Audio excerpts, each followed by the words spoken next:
सियासत एक ऐसी तलब है जो गाहे बगाहे जग ही जाती है। सियासत हमारी सियासी जमातों की जरूरत है, तो इसमें भड़काऊ बयानबाजी भी शामिल हो जाती है। आलम यह होता है कि बहकी जुबान के कारण समाज बदनाम हो जाता है। उपद्रव और नफरत से शहर दहक उठते हैं।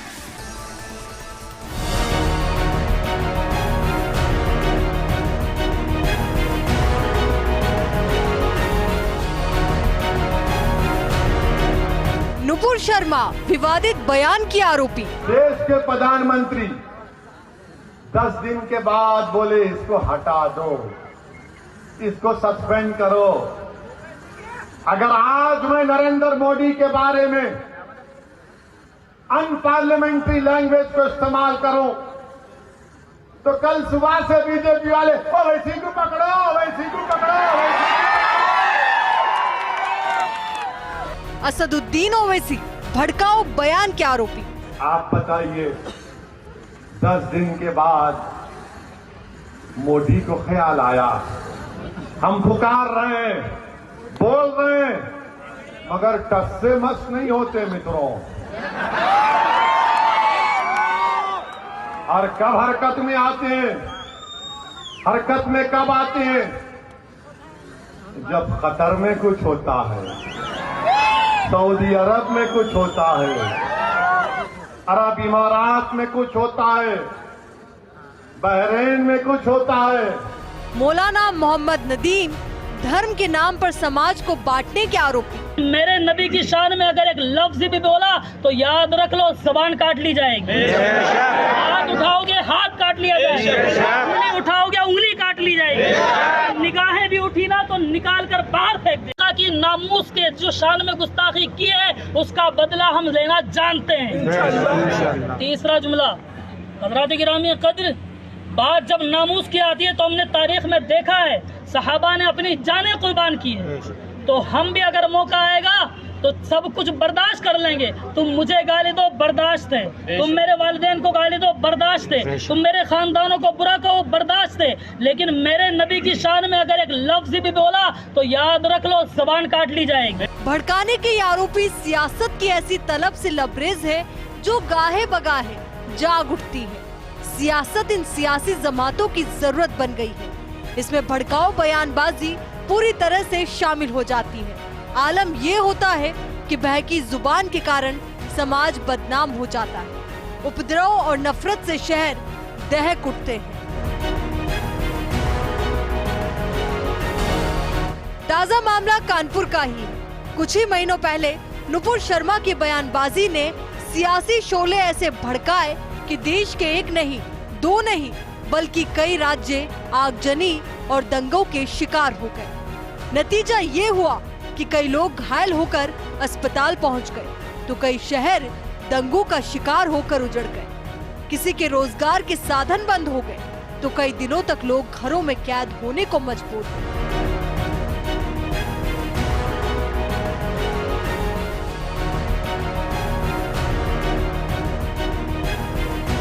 हालांकि इसके बाद दिल्ली पुलिस ने ऐसे 32 लोगों को चिन्हित किया जो समाज में अपनी जहरीली जुबान से भड़काने का काम कर रहे थे। लेकिन इसकी रफ्तार इतनी धीमी कि कार्रवाई में समय लगता है, जांच में देरी होती है और बयानों की जुबान से बाहर आने के साथ ही दंगे भड़कने लगते हैं। इसका एक सबूत आपको आंकड़ों के जरिए बताते हैं। पिछले 4 सालों में नफरत देने वाले बयानों की संख्या 6 गुना बढ़ गई, यानी इसमें 500% बढ़ोतरी हुई है।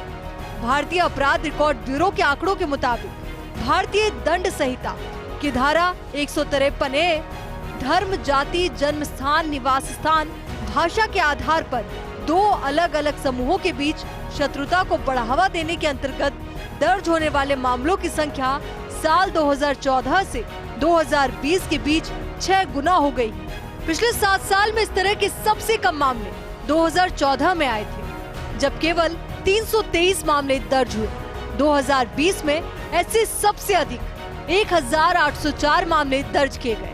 उस साल इस धारा के तहत सबसे अधिक 303 मामले तमिलनाडु में दर्ज किए गए। इसके बाद उत्तर प्रदेश में 243, तेलंगाना में 151, असम में 147 और आंध्र प्रदेश में 142 मामले दर्ज हुए। इसी तरह धारा 153B देश की अखंडता को नुकसान पहुंचाने वाले अभियोग या बयान के अंतर्गत मामलों की संख्या भी 2014 से 2020 के बीच 6 गुना हो गई।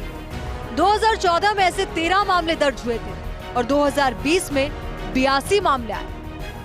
वैसे तो नफरत फैलाने वाले बयानों की परिभाषा किसी भी भारतीय कानून में नहीं दी गई। ये मामला देश भर में बहस का मुद्दा बना हुआ है। भारतीय विधि आयोग ने भी मार्च 2017 की अपनी रिपोर्ट में लिखा था कि नफरत फैलाने वाले बयान रोकने के लिए आईपीसी में नए प्रावधान शामिल करने की जरूरत है। नफरती बयानों को रोकने के प्रावधान बेशक नहीं हो, मगर आईपीसी में ऐसी कुछ धाराएं हैं जिनमें अभिव्यक्ति की स्वतंत्रता के अधिकार की रक्षा करते हुए कुछ खास तरीके के बयानों पर रोक लगाई जाती है। बहरहाल 2016 से 2020 के बीच आईपीसी की धारा 153 के तहत केवल 20% मामलों में सजा दी गई। 2016 में केवल 15.50% मामलों में सजा मिली और 2020 में 20.4% मामलों में सजा दी गई। हेट स्पीच भारतीय दंड संहिता की धारा 505 व 295 दो धाराओं में दंडनीय अपराध है। यदि कोई ऐसी बात करता है जिससे दो धर्मों के बीच या धार्मिक भावनाओं को ठेस लगती है तो ये धारा 295 के अधीन, तथा यदि दो समुदाय या दो वर्गों के बीच भेद करने वाली कोई बात कही जाती है तो वह धारा 505 भारतीय दंड संहिता के अधीन अपराध है। इसके अलावा भारतीय संविधान भी ये आशा करता है कि एक दूसरे का स्वतंत्रता रखते हुए, बोलने की स्वतंत्रता रखते हुए भी ऐसी बात नहीं की जाए जिससे दो समुदायों के बीच विग्रह पैदा हो, कोई मानहानिकारक बात हो अथवा विदेशों से भारतीय संबंध खराब होते हो। देश में भड़काऊ भाषण देने पर आईपीसी की धारा 153A और 153A के तहत केस दर्ज किए जाते हैं। कई मामलों में धारा 505 को भी जोड़ा जाता है। ये धारा 153A कहती है, धर्म, जाति, जन्म स्थान, भाषा आदि के आधार पर दो समूहों के बीच दुश्मनी को बढ़ावा देना और सौहार्द बिगाड़ने पर 3 साल की कैद या जुर्माना या दोनों की सजा हो सकती है। ये धारा आगे कहती है कि अगर किसी धार्मिक स्थल या सभा में ऐसा किया जाता है तो 5 साल की कैद की सजा का प्रावधान है।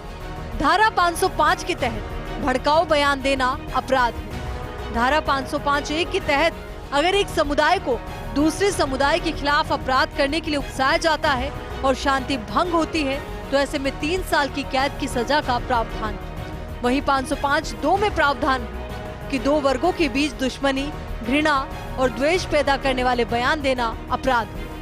इसकी उपधारा 3 में प्रावधान है कि अगर ये काम धार्मिक स्थल या धार्मिक समारोह में होता है तो 5 साल की कैद हो सकती है। हालांकि इस बीच देश में हेट स्पीच के बढ़ते मामलों को देखते हुए केंद्र सरकार अब सख्त नजर आ रही है। सरकार जल्द ही हेट स्पीच को लेकर सख्त कानून लाने को लेकर विचार कर रही है। इस कानून के तहत हेट स्पीच की परिभाषा तय की जाएगी। फिलहाल कानून का ड्राफ्ट तैयार किया जा रहा है। इस कानून में सिर्फ हिंसा फैलाने वाला कंटेंट ही नहीं बल्कि झूठ फैलाने और आक्रामक विचार रखने वाले भी इस कानून के दायरे में आने वाले हैं। ऐसे में अब इनके खिलाफ सख्त कानून बनने से कानूनी कार्रवाई का रास्ता खुल जाएगा। Bureau report, first India.